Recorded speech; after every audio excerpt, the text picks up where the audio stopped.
All right, so here we are switching over to looking at Japan. Japan. So we're going to go back to Japan's feudal era or its medieval era, which lasts from the 1100s to the 1600s. So from the post classical all the way into the early modern era. So, what is happening in Japan? So, for most of this time period, Japan is going to be decentralized, right? The islands of Japan are going to be broken down into small little territories. Each territory is going to be run by a lord, a military lord called the daimyos. The daimyos will fight one another in order to have power over each other. They're going to hire these samurai soldiers to protect their lands. The peasants provide food and supplies to the samurai. The samurai provides them with protection, and they pay taxes to the local daimyo lords. And this had been going on for a very long time. And even though Japan has an emperor, it's a symbolic position, more like a religious leader, kind of like a pope nowadays, right? Symbolically important, but really no political power. Now, why are these guys fighting for? Because each one of these guys are competing to become the shogun. The shogun, which is the military overlord, is going to try to unite all of Japan, right? By fighting and defeating all the other opposing daimyo lords. And eventually we see that a shogun will come to power, right? And that shogun title is going to be hereditary. But any daimyo lord can rise up and fight against and try to overthrow the shogun. So even though we have, eventually we're going to have some kind of like centralized government, it's not going to be very stable because at any moment a daimyo lord can unite enough people and go against the government and try to overthrow it. So here we see the social structure, right? Even though the emperor is at the top, it's a figurehead position. Then we have all the warrior classes, right? The shogun, the daimyos, the samurai, right? Then the vast majority of the people are going to be peasants, right? Below farmers, right? Below them are going to be artisans and craftspeople, and below them, of course, are going to be merchants. So we see the influence of China, we see the influence of Confucianism, right? But notice how there's no scholar gentry, right? Education not that big of a deal during this time in Japan, right? Unlike China, right, where scholar gentry would have been up here, right? What's in the top? Not the scholar gentry, but the warrior classes, right? So warriors and fighting is going to be much more important than scholarly, smart people. And again, if you look at this society, it has elements of, the feudal system that we saw in medieval Europe during the post-classical era, and then also we see elements of Chinese Confucian society. Now, of course, we should recognize that China has a very important influence over Japan's religion and culture. We know how in Japan they adopted Buddhism, they introduced Confucianism, they even blended these with Shintoism, which is the traditional animist, spirit-based religion of the Japanese, right? So this would be a Zen Buddhist monk. This would be a Shinto temple, right? It's always easy to distinguish a Shinto temple because they normally are like in the middle of nature, like in a lake or in a forest. Remember, other influences include the Japanese writing system is going to be based off the Chinese writing system, and the Japanese are going to include the civil service exam, but not really nowhere near to the extent that China did. Now, at this time period, the Japanese are going to be pretty isolated. They're going to only trade with China, but even then, not that much. And of course, they're not going to trade all that much because most of the time the people are fighting and killing each other. And instead, they're going to focus on just day to day survival, which means an agricultural economy, because after all, most of the people are going to be peasants. Um, so there's not going to be a lot of cultural diffusion reaching Japan. So in Japan, it's kind of like similar to Western Europe during the post-classical era, where they're going to be isolated for a long time, but eventually things will change. Now, what causes this change is the rise to the power of a group of shoguns called that are part of the Tokugawa clan or the family of Tokugawa, and they're going to set up a shogunate. They're not the first ones who had shogunates before in Japanese history, but these guys are going to do something that has never been done before in Japan, and that is that they're going to unite it, finally unite it, and bring an end to all those feudal wars that we've seen before. And the guy who's responsible, the founder of this shogunate dynasty, is Tokugawa Ieyasu. And he's going to centralize power. So originally Tokugawa Ieyasu, he was a daimyo, right?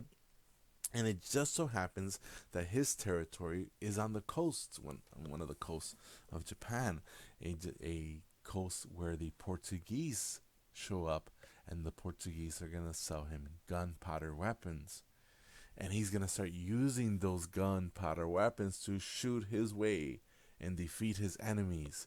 So when his enemies are charging on horseback with swords and spears, his soldiers are going to shoot them all down with Portuguese-made weapons. And then he's going to conquer one daimyo after another daimyo after another daimyo. And eventually he's going to beat them all or force them all to submit to his power. So he's going to bring an end to this like never-ending warfare that lasted for over 400 years. And he's going to bring centralized power, and he's going to use gunpowder. So Tokugawa Japan, right, this time period, early modern Japan, is also going to be considered a gunpowder empire, even though, of course, they're not really an empire. It's just one country. So the Warring States period of Japan, the feudal period, comes to an end with Tokugawa. And he's going to bring a lot of changes to Japan. One of the things he does is creates a brand new capital that he calls Edo. Nowadays we call it Tokyo. And Japan is going to have peace and stability, and agriculture is going to increase because peasants are not going to get killed anymore, and trade is going to increase because now other people can take on different jobs besides being a farmer, right? But Tokugawa is going to put a lot of restrictions. They're going to tell the Japanese people, you cannot leave the islands. You're banned from leaving. You have to stay here. If you leave, you die. So there was no travel outside of Japan, right? And the Europeans are started making their way in little by little. Eventually Tokugawa was going to say, nope, banned. If you want to trade, you can only go to one city, and that's it. So super highly restrictive on the amount of contact they're going to have with Europe. Kind of the same thing that China did, right? Another cool thing about this guy Tokugawa, he's going to bring the emperor. He's going to move his palace to Tokyo, and he's going to say, I rule on behalf of the emperor. I'm the military commander of Japan, but I'm not really in charge. The emperor is kind of in charge, but not really.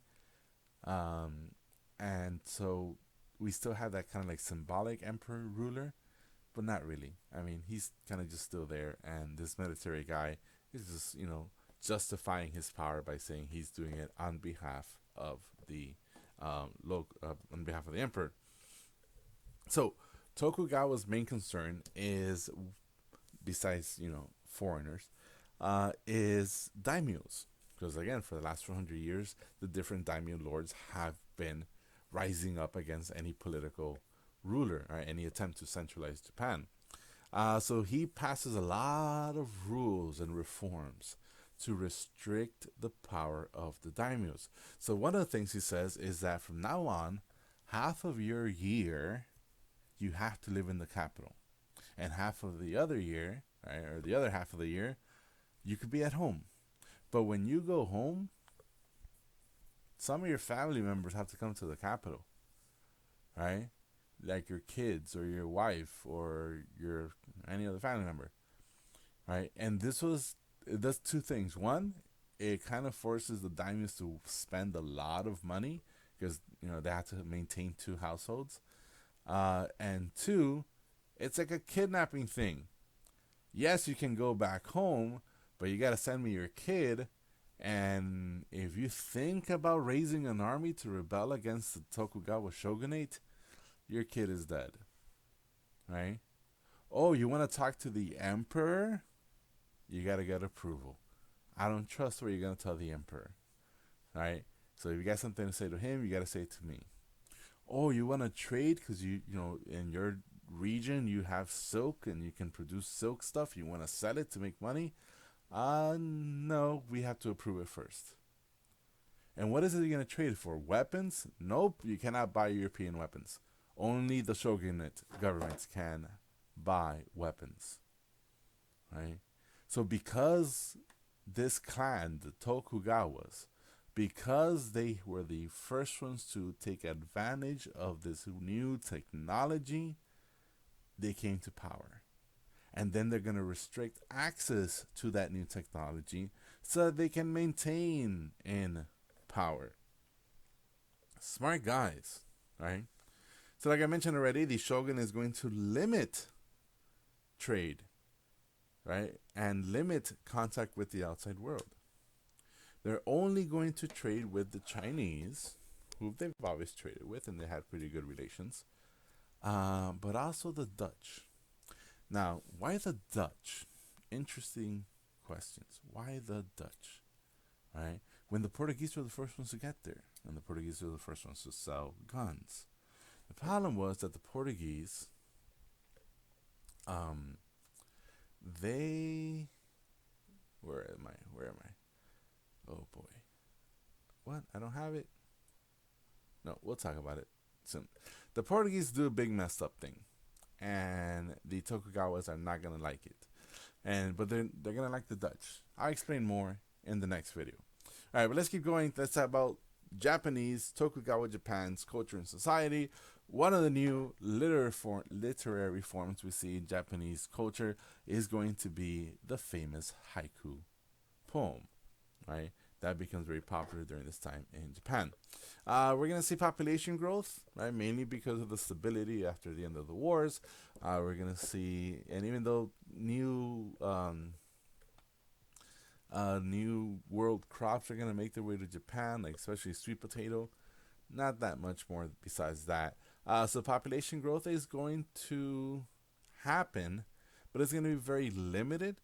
And it kind of makes sense because Japan is a bunch of little islands, and most of the islands are like mountainous regions, and is not the best place to grow crops, and therefore you have very limited food surplus, which means Japan's not gonna grow in population anytime soon.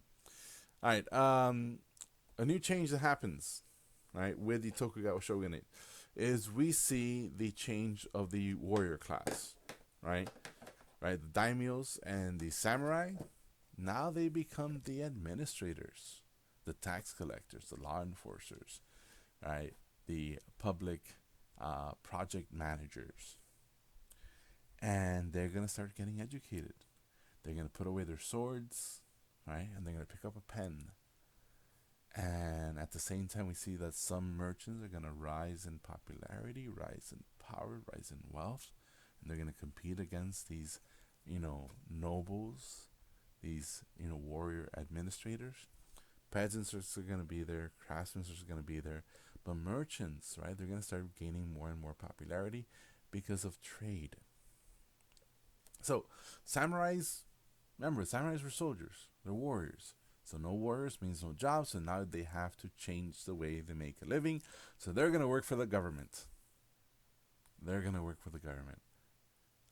So these military guys, the samurais and the daimyos, they're going to become the new administrators. All right.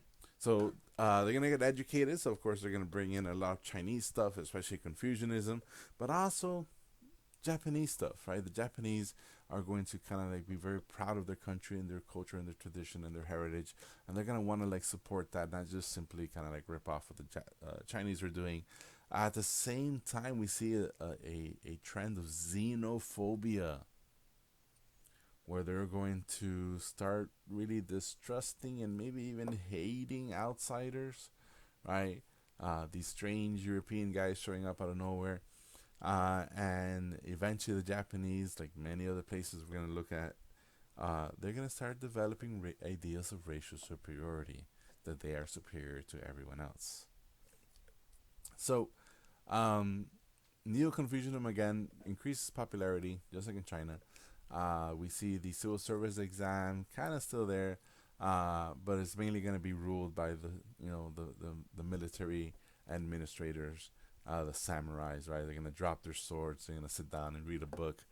So they're going to be cool. They're going to change from these cool, awesome warriors to these kind of like nerdy guys sitting in front of a desk. And that's one big change. The same thing kind of happens with the Janissaries. Remember, in the Ottoman Empire, there was those warriors called the Janissaries, and for a long time they had all this military power and they were elites, and many of them eventually are gonna become administrators as well, right? So the samurais of Japan, the Janissaries of the Ottoman Empire, the zamindars of India, right? Mughal India, right? Different titles, same job, right? They work for the government and they collect taxes. All right, Japanese literature, again, we talked about those haiku poems, but they're also going to have novels. They're going to have theater that's going to be super popular. They're going to have a lot of kind of like risque art and music and poetry and theater and drama, right? So one of the famous ones is called Kabuki theater, which is this one, where they wear these big wigs and costumes and they dress up all colorful, and it kind of like the closest thing I can compare it to would be like Shakespeare. Remember, this is 1600s more or less, and this is roughly around the same time as Shakespeare. And Kabuki theater becomes this like really popular thing, and of course more and more people can afford to go. Just like more and more people could go watch Shakespeare's play, like Romeo and Juliet or whatever. So it becomes kind of like this popular thing across. It wasn't just like upper class people who could enjoy this. It could be middle class, it could be even lower class people who could enjoy this. And if it wasn't the Kabuki theater that was popular, the other one was the Bunraku theater, which was like these puppets, right? And here you see these guys, of course, dressed in black, because they're supposed to blend into the background. And these puppets are being controlled, and they're gonna be kind of like the actors, I guess. So these are two popular forms of entertainment, right? Novels are going to be popular there as well, just like it had been in China, because the increase of literacy, right, leads to more literature, and I guess the increase in wealth overall, with the more stability and end of the civil wars that the shogunate brought in, is going to increase popular forms of entertainment. Same thing happens in England with Shakespeare, is happening here in Japan with the Kabuki theater. All right, so that's it, all about Japan. Now let's talk about Southeast Asia, the last one. Thanks for watching. See you next time.